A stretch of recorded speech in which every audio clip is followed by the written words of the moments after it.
صلوا على محمد وآل محمد. اللهم صل على محمد وآل محمد. Every country on earth at the moment is reforming public education. There are two reasons for it. The first of them is economic. People are trying to work out how do we educate our children to take their place in the economies of the 21st century. How do we do that? Given that we can't anticipate what the economy will look like at the end of next week, as the recent turmoil is demonstrating. How do we do that? The second, though, is cultural. Every country on earth is trying to figure out how do we educate our children so they have a sense of cultural identity and so that we can pass on the cultural genes of our communities while being part of the process of globalization. How do you square that circle? صلوا على محمد وآل محمد.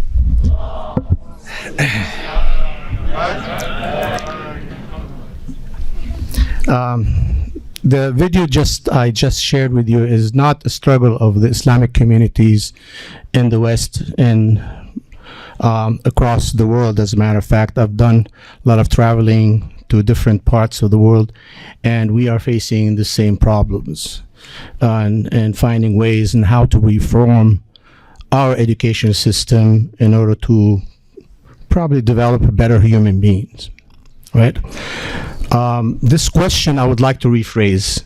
You know, that question is purely economic, as far as the first question, because it is representative of the mindset of the secular system that we live in. We educate for financial purposes, to be successful, to be a doctor, to be whatever, to make money and to live a happy life, quote unquote. I would like to rephrase that. And if I would rephrase this, how does the West, and I'm saying, and we are part of the West, and we follow their guidelines as well, how does the West reform education to subjugate, and it's very important, to subjugate, okay, our children to become efficient workers and senseless consumers? And having said that, the second question would be the cultural, which is basically what we are interested in. The second questions would be, how do we educate, as Muslims, educate our children to develop and maintain their cultural identity, okay, while making some sort of a living? Because this is important for you, you know, to make a living as an individual. This is part of life. If I would want to answer these questions, I want to go over history of education prior to that.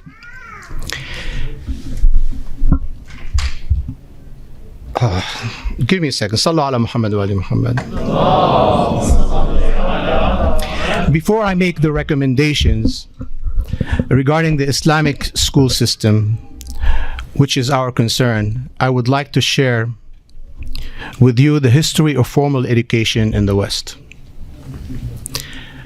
As a footnote, history, at least in our times, is always written by the West, okay, taught by the West, right? Disregarding the many contributions that other cultures and civilizations have made in all areas of life. And they have convinced us they are the banners, they hold the banners of education and civilizations across the world, getting rid of everything that came before them. Okay. One example that comes to mind is the Age of Enlightenment in the 17th century, which was greatly influenced by the Islamic science and culture as well as other civilizations.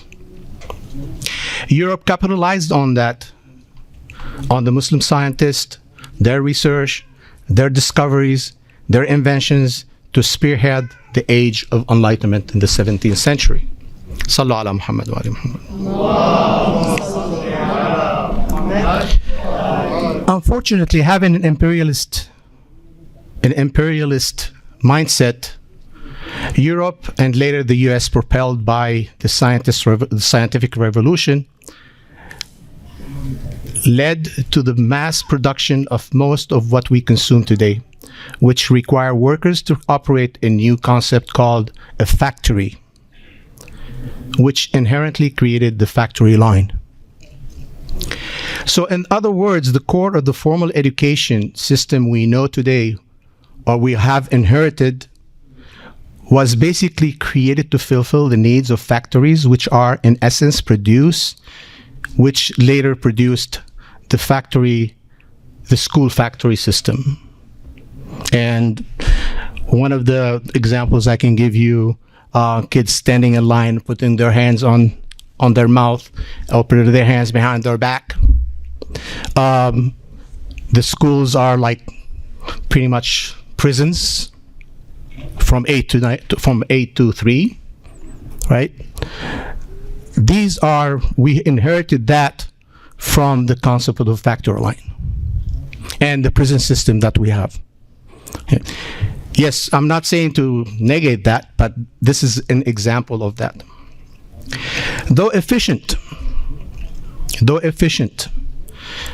the mass production of workers through formal education, but it has immensely affected and negatively affected and impacted the welfare of humanity as a whole. Because the school system we have inherited today was developed to make efficient workers to serve the political system, the industrial companies, the businesses, the financial sector, partner with the media, and of course the entertainment business, to propagate that happiness is reached through having a career and ultimately consumption. This ideology is responsible for what I call is work to consume and consume to work.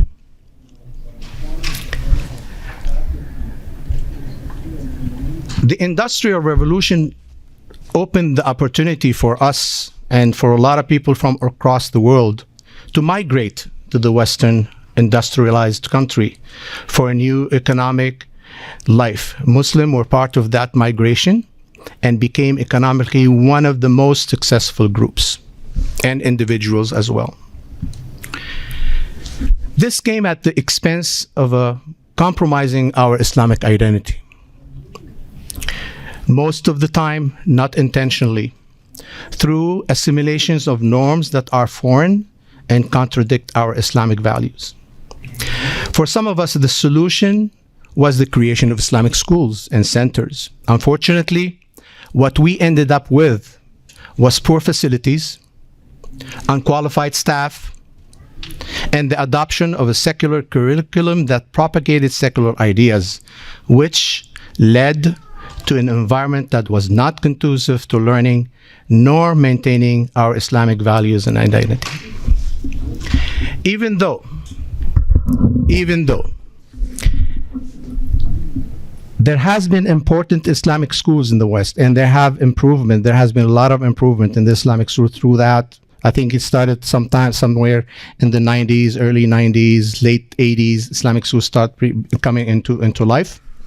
Even though we have come a long ways as far as Islamic education is concerned, we are still struggling. The fact is, we are still struggling to protect our children from the onslaught of secularism and consumerism.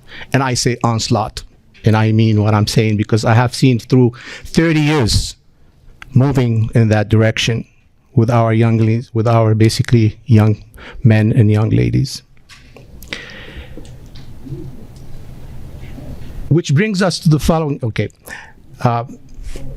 the question here brings us to the following questions. How, as Muslim community, how do we change this paradigm that will help our children navigate through life while holding on to their Islamic identity? How do we liberate our education from the shackles of capitalism and consumerism? And is it possible to shift back to God-centric education? Is it possible? And where God becomes the center of everything, how do we develop leaders who put God in every decision they make when we are swimming in a society that encourages egocentrism, individualism, competition at any cost, hoarding wealth and natural resources, and dismantling the family unit. And the list can go on and on and on.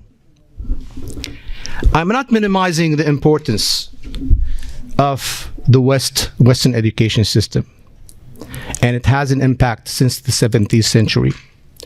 Nor am I advocating the eliminating of the secular system of education.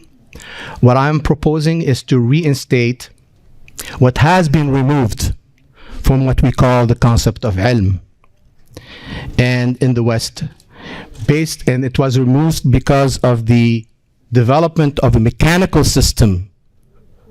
The secular system basically does not believe in nothing but mechanical. We are machines, biological machines. That mechanical system has an impact. And they eliminated two concepts that basically is part of ilm in Islam. One of them is the element of tarbiyah. And the tarbiyah comes from the word root rabba, and encompasses the creation of an environment that nurtures spiritual and ethical development, in our case according to Islamic and divine guidance. The second one is tahdhib, from the root word hadhaba, which is concerned with a person's development of sound social behavior based on Islamic manners and ethic, adab, that requires deeper understanding of the Islamic conception of human being by Muslim educators. Based upon what I have just said and contemporary research, the experience of my colleagues, and my own experience, I am introducing a concept called the shepherd model. I'm going to be a little bit more detailed now, give you some general guidelines, some basically the issues that we have, but I'm going to be a little bit more detailed right now. What is the shepherd? Why shepherd model? The reason I selected this name was personal, actually. First of all, because Rasulullah sallallahu alaihi wasallam, in his formative years, he was, a shepherd. He learned, in the desert. As I entered education, Rasulullah sallallahu alaihi wasallam was a guideline. In any actions I did, any things that I did in the schools, how would Rasulullah do it? What would Rasulullah do? It had a lot of self-criticism. How would I do things?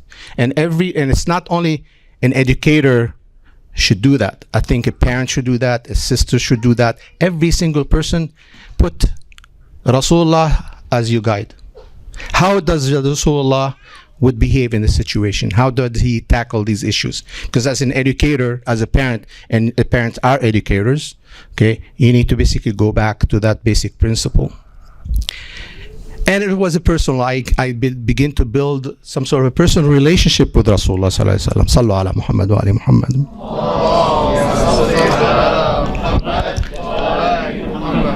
So the shepherd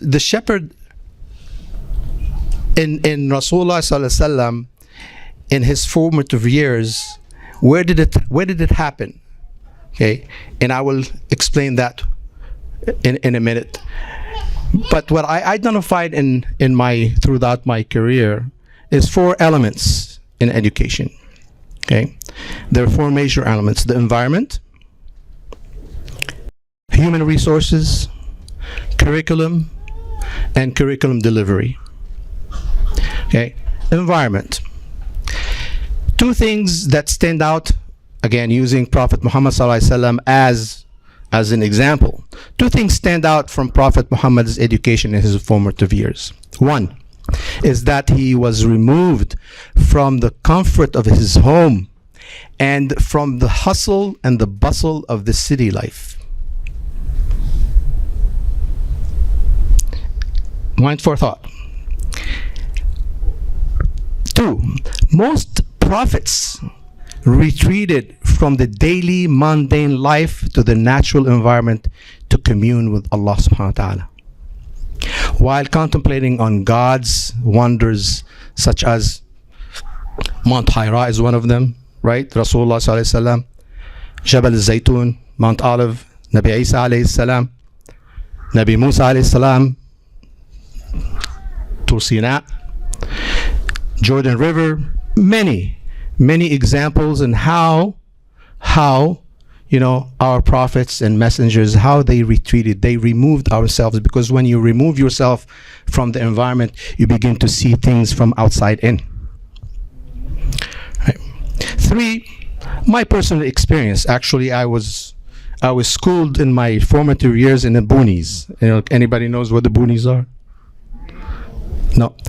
In basically in a forest. I was schooled in the forest. I was born and raised in Africa. All right? Yeah, that's a little bit. Oh wow! I was born and raised in Africa. All right, and the school that I went to was one room with no windows, and it was literally in the jungle. That was one of the most impressive and profound experiences that I've had in learning. These are the reasons, okay, that the environment is so important. My recommendation. The factor mentioned made me realize the importance of retreating to nature. It's very important to retreat to nature. As a major factor in learning, I tried to incorporate this whenever I could. The Sheikh was talking about politics in the school. Man, did I have faced politics in the school.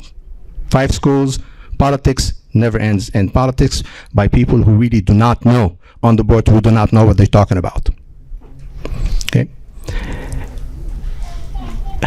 Sallu ala Muhammad wa ali Muhammad.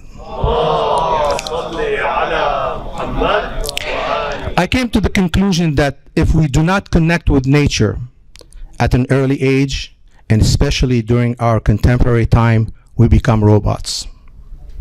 We lose that connection because nature is so fluid. There's a lot of fluidity in nature, where human beings create compartments, and we kind of lose our soul, kind of lose that divine quality that we were supposed to have, because we become more mechanical. Human resources. The resources that Prophet Muhammad ﷺ had at his disposition during his learning process in his formative years was Jibreel alayhi salam, who I call the divine school principal, and the angels, who are the divine school staff.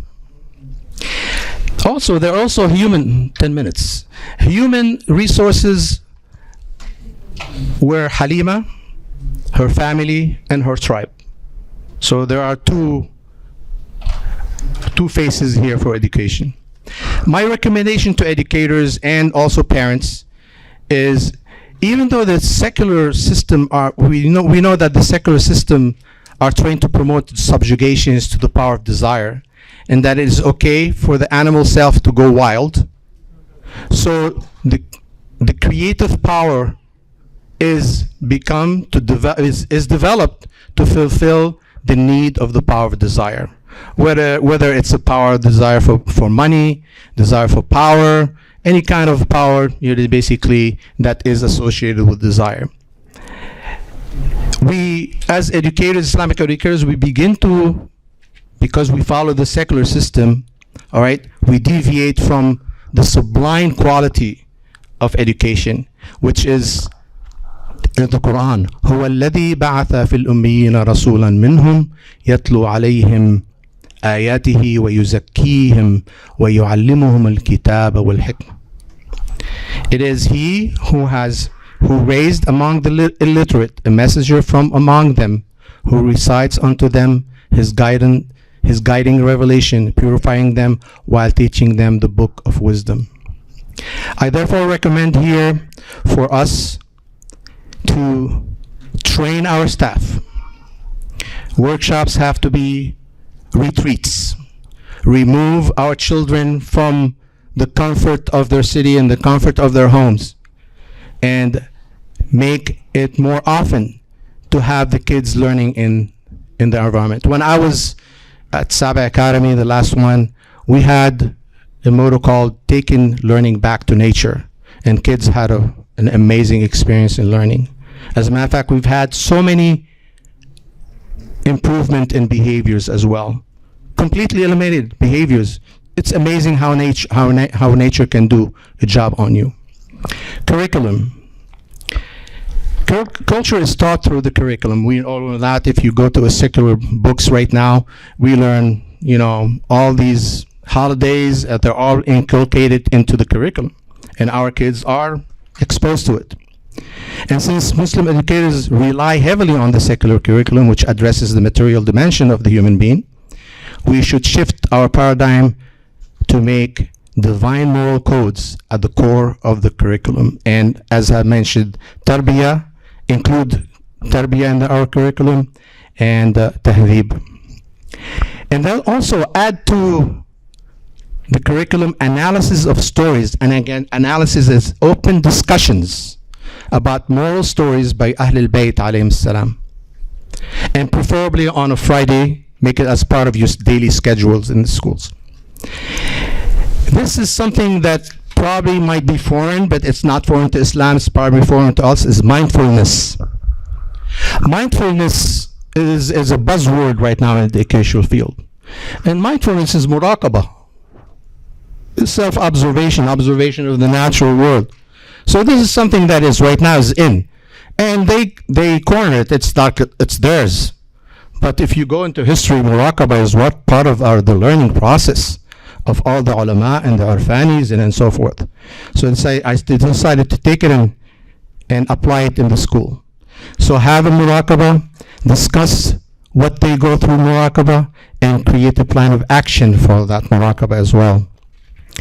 And include service learning, because in Islam, components of Islam is servitude. The first is servitude. In our salat, we say, Ashhadu an la ilaha illallah wa anna Muhammadan abduhu wa rasuluh. Abd is total servitude. Serving Allah means serving the people, and Rasul is knowledge. If you're not a servant and you have knowledge, you're cut off from society. And if you're knowledgeable and you're not serving, you're cut off from society. These are hands in hands. Rasulullah ﷺ taught us that we are not kings. People came to him and said, I'm not a king. I am not a king. I'm here, and we need to serve the people.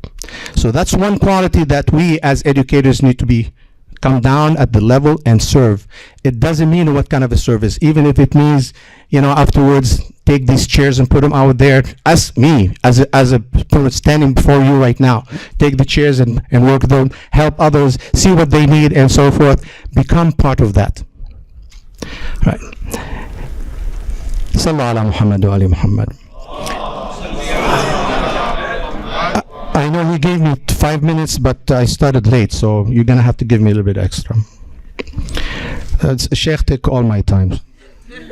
No, I'm just kidding, Sayyid. I'm just playing you. In the curriculum, it's very important that we incorporate into our literature stories that from around the world, Islamic stories from around the world, people. Not only the stories of Ahlul Bayt and the Imams and so forth, people, real people, the struggles and so forth from all around the world, to give that concept of multiculturalism in Islam. Moral and ethical stories from the world that is aligned with Islamic values and ethics. Contemporary stories about Muslims across the world. Drama skits, audiovisuals that covers different social issues. Biography of contemporary Muslims with different careers, similar to the stories of Rosa Parks, for example, Benjamin Franklin and so forth in that secular right. In social study, what we need to do is we need to really teach our kids the history, especially the history of Shiism, history of Shia across the world. I did not know the history of the Shia in Lebanon until I came and started reading it not long ago. I was completely cut off. And history is the only, and I would say, one and the only way that the continuity is going to take place. Because what happens when we teach the stories of Ahl al-Bayt alayhim salam, which is great, awesome. We should never get rid of that. But there's a discontinuity between Ahl al-Bayt alayhim salam and us. That discontinuity, we need to continue it with people, scholars, politicians, Muslim politicians, engineers, doctors. These kids need to know that these are Muslims, and that history, what they went through, what our forefathers went through, the struggles and so forth.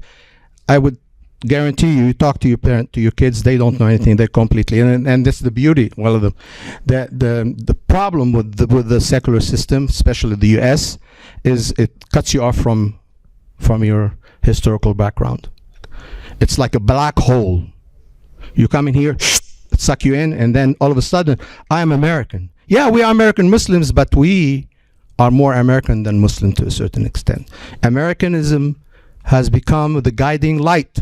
Well, I shouldn't even say in the dark. The guiding into darkness rather than the guiding into light. In science, man, we are so rich. If we look at what the Muslims have done in the 13th century and how the West has built on that, it's amazing. All kinds of walks of life: engineering, architects, astronomy, chemistry, math. None of these kids know about these things. They need to see it. They need to feel it. They need to experience it. They need to know about it in the schools. Okay. Even I made the research in farming, brothers and sisters. City planning. The West has built on everything that the Muslim in the 13th century have done. And they claim they take credit for it. So we need to bring that into the mindness and the consciousness of our kids. Math, I don't want to even go over math. I mean, algebra, geometry, architecture, city planning, technology, anything you name it, right? And if I as a child I learned about these things, my Islamic identity would have been stronger. Hey, I'm not what the media is telling me outside. You know, I come from a culture that's rich, and it gives me that strength. And it tells me, no, I know who I am, and I'm not going to compromise my value, because look at my role models all across, right? Another thing is farming, brothers and sisters. Imam Ali was a farmer. How many of you as parents, and how many of you, okay, are thinking, maybe the young men are thinking about really going into farming school? Oh, one. Allahumma salli ala Muhammad. No, not pharmacy, farming. Please stand up, sister. Sallu ala Muhammad wa ali Muhammad. It always starts with the one. Farming, brothers and sisters, is so important. Introduce gardening into the school system. And if you don't have space for gardens, go to the community, non-Islamic community, and do gardening with them. And it's okay. That's how you're going to teach what Islam is all about. So gardening, it should be in a curriculum. It should be part of the curriculum. It should be also interactive, and they can do work and so forth. And there's a lot of in irrigation system in farming. You know, they learn about it. We can graduate we can basically graduate into irrigation engineers. There's a lot of things there to learn, but we concentrate on being a doctor, engineer, technical support, whatever it is. This is great, but there has to be some sort of a balance. By the way, if we don't do that, we have to be producers as Muslims. If we are not producers, we're not going to survive in this society. We need to begin to produce, and they need to follow us. We do not need to follow them. Create a culture of sustainability and teach respect for the natural resources. Political science. I would teach political science at the junior high and on up. What are the different political system, Islamic political system, the capitalist system, and so forth. Let them really know. Okay, we don't introduce that in the schools, and we need to really think very seriously about incorporating that. Economics, we teach it maybe in the high school level, but it should be at the junior high. I did some experiment when I was basically in 1996, 1999, when I started the school, Islamic school, in my garage. The kids were amazing at economics. Actually, they learned how to run the center themselves through economic system based on Islamic principle as well. Islamic art, man, do we need that? Should include Arabic cursive, Islamic calligraphy, performing arts, and technology. And this is a very contentious subject, okay? Sex education and gender, an appropriate gender relationship. We put these under the rug. We don't want to talk about it. It's taboo. Imam al-Sadiq alayhi salam says, teach your kids our ways before somebody else teaches them their ways. So let's not put our head in the sand and say, forget it, we're not gonna. It's very important for parents, and we need to create staff development, parent development, how to deal with these issues with their children as well. And the curriculum delivery, I'm gonna take about a few minutes, is pretty much, I would change one thing in the curriculum delivery. It's like using the circle as your center of activities. Get rid of the desks. Get rid of, if you don't, just make a circle. Get rid of all these furniture. Get rid of this nonsense that exists there and have a circle and sit down. Sit down, and you are part of the circle as an educator. Because when you're part of the circle is so beautiful. And this is Islam. The circle is, everything is connected. So if you are in that circle, the kids will begin to see you as part of them, and you will influence them. In addition, activities with the children, Sheikh has touched upon it. When I started, I had 60 kids, brothers and sisters. I managed 60 kids when I started my education, and I used sports, games, and so forth. And I played with the kids, and that's how I had, alhamdulillah, had a great influence on these kids, because now we are interacting. And if they make a mistake during the game, you correct them. No, this is not right. And they've been see, hey, brother Sami, shake fives and things like this. These are part of the things that we have experienced, and I have done throughout. But we as teachers, we separate ourselves. No, that doesn't exist. Rasulullah did not separate himself from the people. He was part of the people when he educated. In conclusion, the Quran describes the human being as an intellectual and moral being and a servant, abd. It is therefore our moral obligations to develop leaders to become servants. Allah, and therefore, and the servant of Allah, and therefore of the people as well. Because Prophet Muhammad ﷺ taught us through his life that leaders are servants, not kings. If we do not act as the caretakers of our community so that we become leaders in guiding our brothers and sisters in Islam and also in humanity from the darkness of competition and material living to the light of seeking knowledge and wisdom, servitude, cooperation, helping the needy, protecting the oppressed, instead of being the followers of the secular system that is morally bankrupt system, which leads to darkness. This is a fact, my brothers and sisters. The more we occupy ourselves with material living beyond our needs, the more we dive into the abyss of darkness as a result of hardened hearts and become a nation as described by our beloved prophet. يأتي زمان على أمتي يحبون خمسة وينسون خمسة يحبون الدنيا وينسون الآخرة يحبون المال وينسون الحساب يحبون المخلوق وينسون الخالق يحبون القصور وينسون القبور يحبون المعصية وينسون التوبة فإن كان الأمر كذلك ابتلاهم الله بالغلاء والوباء والموت الفجأة وجور الحكام اللهم صل على محمد وآل محمد. Translation: a time will come when my ummah will love 5 things and forget 5 things. Will love money and forget the day of judgment. Will love this world and forget the hereafter. We love committing sins and forgetting repentance. We love people and forget the Creator, and we love mansions and forget the graves. When this happens, God will afflict them with inflations, epidemics, sudden death, and the injustice of the rulers. Salawat.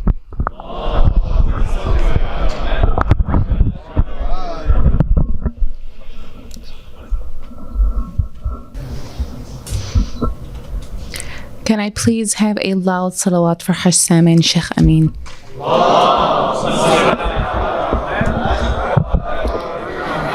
Thank you so much, Hajj Sami, for that wonderful presentation, and also to Sheikh Amin for that wonderful presentation. I believe that all of us can come out of this lecture very enlightened about the struggles that we were facing today, and hopefully find long-term solutions.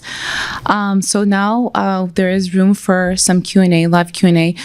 Unfortunately, we do not have a microphone at hand, so you will have to, if anybody wants to ask a question to any of our esteemed lecturers, just raise your hand. I'll call upon you, and then just try to speak as clearly and as loudly as possible. We do have about 20 minutes for that. 17 minutes. 17 minutes, sorry. Okay, we'll start there and then there. Go ahead, sister. I have a question for both the sheikhs over here. We have Can you just, so everyone, my voice. oh, okay. Do you want to?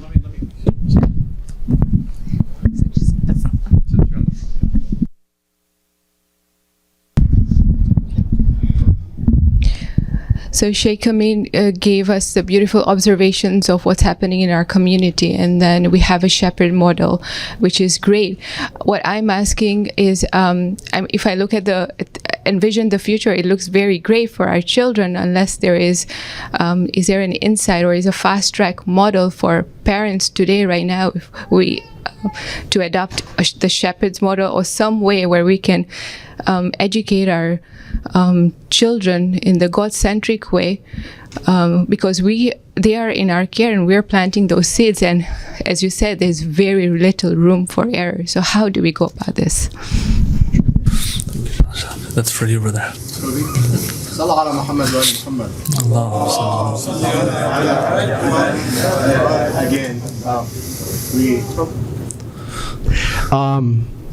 Yes, there's no room for error. We agree on that concept, but at the same time, there's also no magic. Things take time, but we have to start somehow, somewhere. Okay. Something that really a fast fix, and I've done it in, I have a nonprofit organization called Camp Musa in California, right? And what we do is when we start, of course, like any other activities, we start with the Fatiha, Qul Huwallahu Ahad, and then a little bit of dua. And we start with mindfulness. Muraqabah. Muraqabah, take 5 minutes, sit down quietly, be aware of the senses around you and so forth. It's amazing how much this has an impact. And then after that, we sit down and we discuss. How did you feel during that? What did you see? What are the things you heard? Okay, your interaction. Did you feel? What did you feel? Maybe they felt something bad, because sometimes you're aware of some of the emotions. Because during muraqabah, you're quieting the chatting, and you really are quieting. You're learning how to quiet the chatting. So once you quiet the chatting, which is probably at the top, okay, then deeper emotions will surface. And these deep emotions, if they discuss them and they trust you and you do activities with them, they will be able, this is really a fast fix. And what I am proposing also will be a long term goal. But this is a fast fix. And I have done it and I have practiced it, and it was wonderful. As a matter of fact, I had my 2 grandchildren. I was visiting in Dearborn. And just wanted to, one of the boys so hyperactive, and we did a little muraqabah. Every single day he said, I want to sit down and want a muraqabah now. He wants to do it. These kids are, we don't give credit for our kids. He wanted to do muraqabah. He felt this is really cool. And we do muraqabah together and we discuss them. How did you feel? What are the things what are the things you need to correct? So interacting, having a dialogue with your child is extremely important. That dialogue can start with that muraqabah. And as a matter of fact, I didn't really talk about muraqabah. There's muraqabah, there's muhasabah, okay, and there's mujahada. These are three concepts that Orfanis use all the time. So, well, why only Orfanis? Why can't school do that? Why can't a child do it? And then I prove my experience has been very impactful. This is really a very fast fix. And believe me, it's very powerful. Right? And do it in nature. Go to the beach. You don't go to the park. Do something. Remove your children from that and then do the muraqabah in those areas, and you will find a difference. Inshallah, I guarantee you, because it's basically an experience.